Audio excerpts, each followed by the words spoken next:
On va vous présenter un club de karaté qui est depuis 30 ans, depuis 1988 sur la commune de Cachan, qui a pour maître René Ramanathandrasana qui vient d'avoir son 10e dan. Donc c'est quelque chose qui est juste énorme et il y en a très peu en France. Voilà. Donc, et on est tous ses élèves. Donc aujourd'hui, voilà, alors c'est un club dans lequel on pratique le karaté Goju-Ryu. Ça veut dire littéralement force et souplesse. Et on est en lien direct avec un dojo japonais qui s'appelle le Jundokan. Et voilà. Et c'est un club familial. C'est un club où on pratique à la fois le karaté traditionnel et on fait aussi de la compétition. Voilà. Surtout au travers des jeunes et quelques adultes. Donc aujourd'hui, je vais arrêter de trop discuter et on va vous présenter finalement ce qu'on fait tous les jours, un petit peu la routine d'un cours de karaté. Et je vais donc commenter ce que les élèves font. Donc, le karaté, comme le dit notre maître souvent, le karaté commence par la courtoisie, finit par la courtoisie. Donc on commence toujours par un salut, beaucoup de respect. Donc les ceintures, les élèves s'alignent par ordre de ceinture. Et quand tout le monde est prêt, on fait le salut.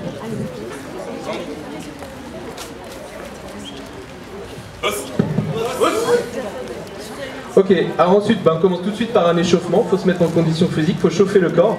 Donc là, on va pas vous faire un échauffement, on n'a pas le temps. C'est en général quelque chose qui prend 15-20 minutes. On va simplement vous montrer quelques mouvements qu'on utilise pour s'échauffer. Voilà. Allez-y, mettez-vous en place. Oui. Alors là, on va vous montrer ce qu'on fait par rapport à la souplesse. Je disais tout à l'heure, Goju-Ryu, ça veut dire force et souplesse. Donc là, c'est un échauffement qui va être plutôt axé sur la souplesse. Ah, vous êtes prêts? Position. Itch. En position. Itch. Ni. Dan. Chi. Go. Look. Chich. Hatch. Yamé. Ok. Ensuite, voilà, c'était un petit extrait des enchaînements qu'on fait. Ensuite, on va passer sur un échauffement plutôt axé sur le renforcement. Voilà, parce que le Goju-Ryu, il y a aussi du contact. Donc il faut que les os, les muscles soient solides. Voilà.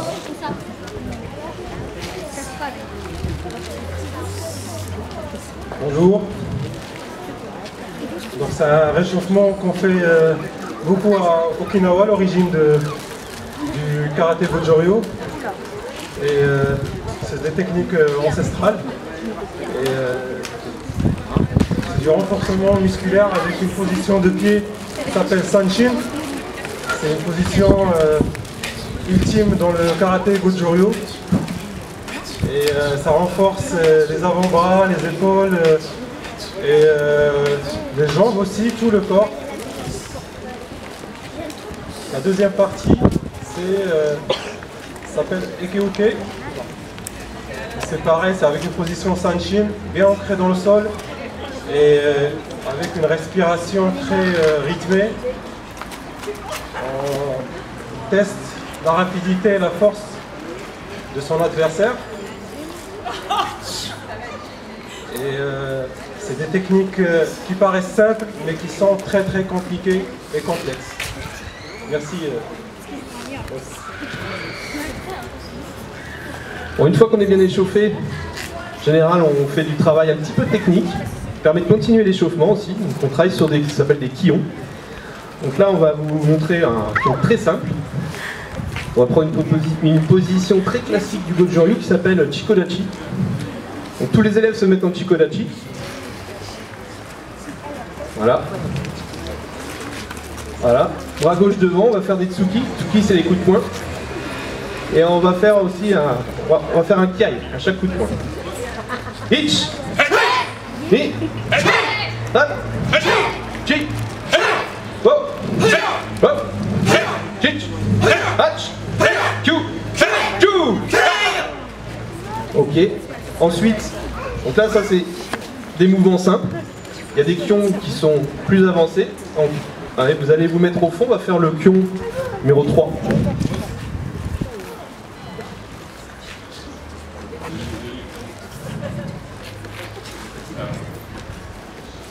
Voilà, bon, ça va pas être évident parce qu'il nous faut de la place, le dojo est beaucoup plus grand. Donc ça commence toujours par un salut. Position de départ. Yo. Position de départ. Position de départ. Allez hop, je compte. Itch. Ni. Fan. Chi. Je vous laisse continuer, vous suivez Khalil, j'explique ce que vous faites. Vas-y Khalil, tu continues. Donc là, ils enchaînent des mouvements. Il y a des attaques, des contre-attaques, il y a des mouvements de jambes, il y a des mouvements de bras. Et en fait, ça, c'est la base derrière. À la fois, ça sert au kata, ça sert à préparer le combat. Donc c'est essentiel, ce sont des techniques de base essentielles qu'on répète très souvent et qui permettent ensuite d'être à l'aise sur tous les types de mouvements. Des kions comme ça, il y en a beaucoup. Celui-là, c'est on l'appelle le numéro 3 chez nous. Il y en a une quinzaine qu'on fait régulièrement et après, il y en a plein d'autres aussi. On fait un peu moins régulièrement. On travaille du coup aussi beaucoup à deux. Le karaté, c'est pas quelque chose qu'on fait tout seul. On travaille tout seul, il y a beaucoup de travail personnel, mais on travaille aussi beaucoup et souvent avec un partenaire. Donc là, on va vous présenter un travail à deux qu'on a travaillé il n'y a pas longtemps. Il y a beaucoup de types de travail à deux. Enfin, je laisse les... Donc ça commence toujours pareil, par le salut. Et oui.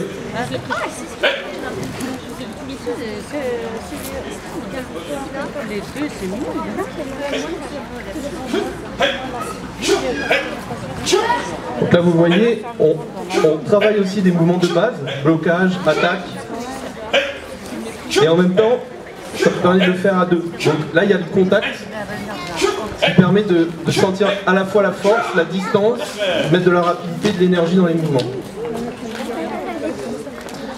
Ensuite, c'était un exemple de travail à deux. Voilà, un autre exemple de travail à deux. Alors un peu moins conventionnel que celui qu'on a fait juste précédemment.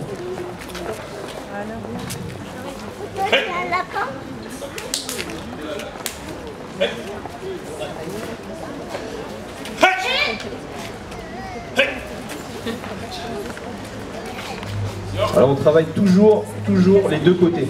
Les deux partenaires travaillent. Et en général, on travaille les deux côtés. On ne favorise pas la droite, la gauche. Voilà. C'est vraiment, on développe le corps dans son intégralité.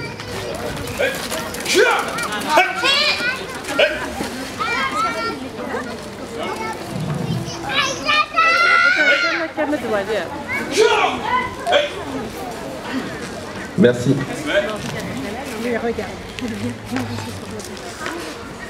Alors, il y a aussi du travail très technique. En fait, c'est les fondations, on retrouve un peu dans tous les types d'arts martiaux, c'est les katas. Donc on travaille aussi les katas. Donc là, on va vous faire une présentation du premier kata Goju-Ryu. Donc c'est celui qu'on apprend quand on commence le karaté, mais qu'on travaille, le kata Gekisai-dai Ichi. Donc,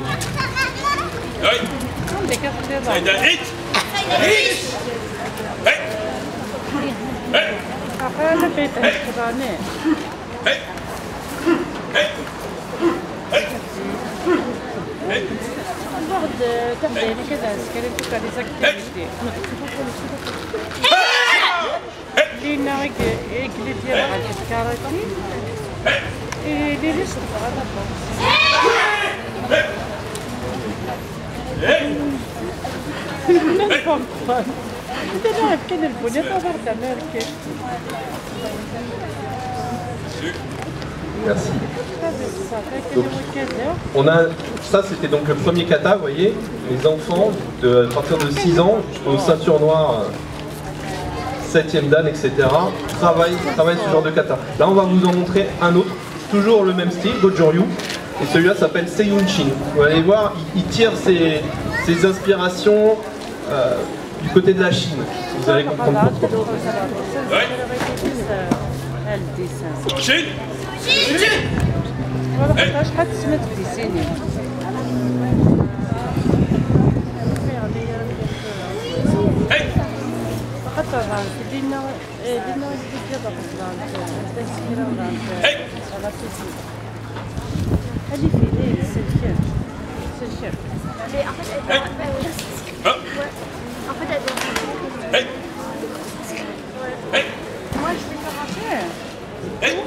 Donc les katas sont une sorte de dictionnaire des mouvements. Et donc on retrouve finalement dans les katas comme une espèce de librairie de mouvements qu'on peut utiliser, combiner, voilà, pour créer finalement de la valeur, inventer des choses. Et ça s'utilise derrière complètement dans les techniques de combat. Ce qu'on ne vous montrera pas là, c'est qu'en fait aussi, après ce travail technique-là, on travaille le sens derrière des katas, donc ce qu'on appelle les bunkai. Donc en fait, à chaque mouvement d'attaque ou de défense, on imagine une situation réelle de combat et on essaye de comprendre pourquoi on fait tel ou tel mouvement, comment on doit se placer, où est-ce qu'on doit mettre de la force ou plus de rapidité, etc. Et ça, c'est un travail sans fin. Alors ça se travaille évidemment plus à un niveau plus élevé. Les enfants ne travaillent pas les bunkai, mais les adultes et surtout les ceintures noires, beaucoup. Voilà. Et pour...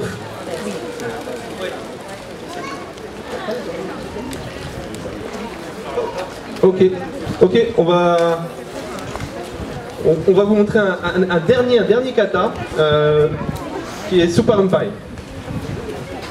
Donc ça, là, c'est le dernier, celui-là c'est un des katas les plus avancés du Goju-Ryu. On vous a montré le premier, on vous a montré un qui était intermédiaire, et là on vous montre un kata de haut niveau.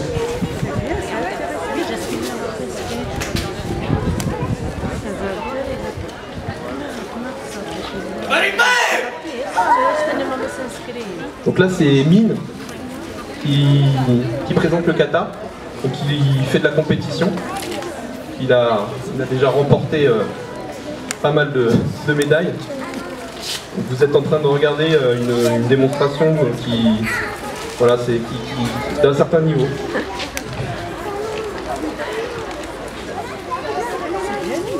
Pour les gens qui ne connaissent pas trop, peuvent peut-être voir un enchaînement de mouvements, voilà, et il y a beaucoup d'énergie dans ce qu'il fait. Il y a un gros travail de respiration derrière, donc je ne sais pas si vous êtes suffisamment prêts pour voir, mais il y a un gros travail d'énergie, de respiration dans ce kata, et qu'il est en train de le faire. Donc mine de rien, il est en train de brûler beaucoup de calories.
Je parlais un petit peu de compétition. Je laisse Mine dérouler et je vous laisse profiter du spectacle. Et en même temps, je vous informe, le club est engagé dans un travail très précisément les katas pour atteindre au niveau de perfection. Et il y a la même chose sur le kumite, donc le combat. Donc il y a il y a des compétiteurs qui font les deux. Il y a des compétiteurs qui font que du kata ou d'autres qui font que du combat. Mais il faut savoir que dans le club, on travaille tout. À la fois la technique, et à la fois le combat. Et comme l'habitude de le dire Sensei René, on ne peut pas dissocier les deux. Voilà. Et un bon combattant est un bon technicien.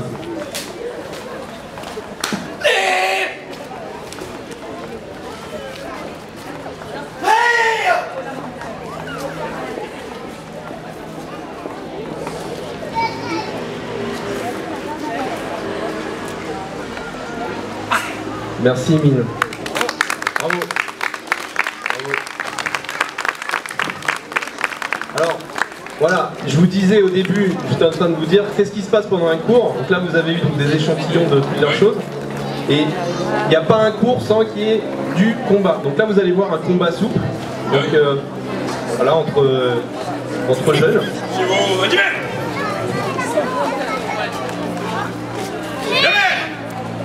Donc là, Kali est en train de faire l'arbitrage, donc il est arbitre, on a des arbitres dans le club, arbitres nationaux.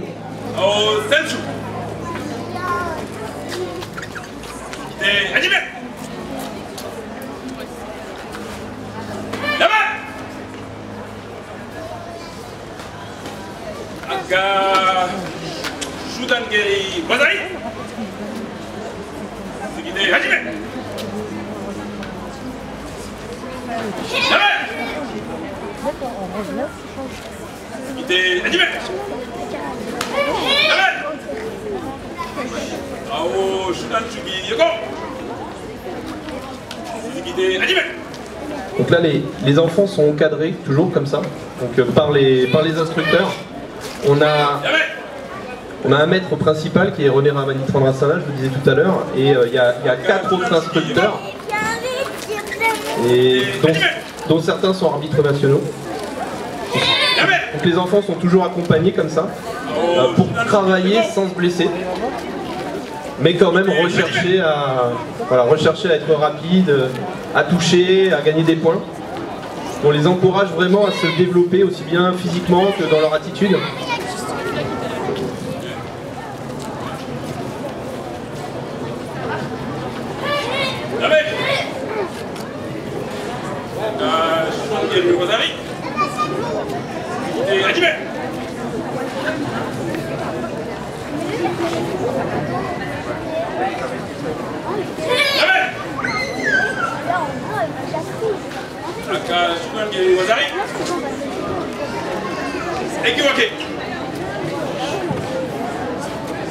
Merci.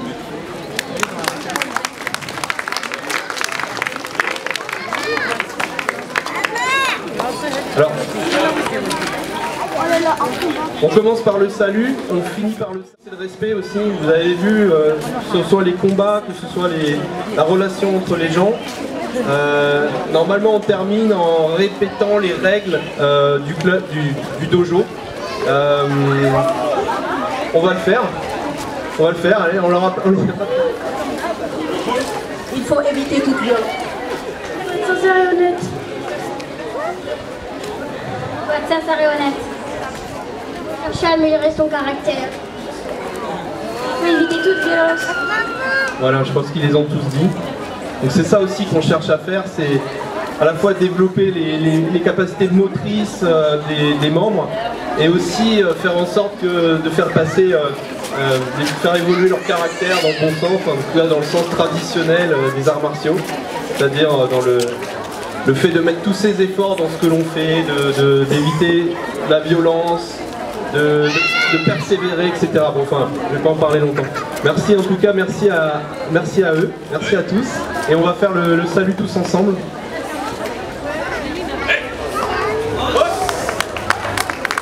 Voilà. Notre stand il est tout au fond là-bas, dans la 7e zone. Si vous avez des questions, si vous voulez venir nous voir, etc., on sera ravis de répondre à vos questions. Merci à tous.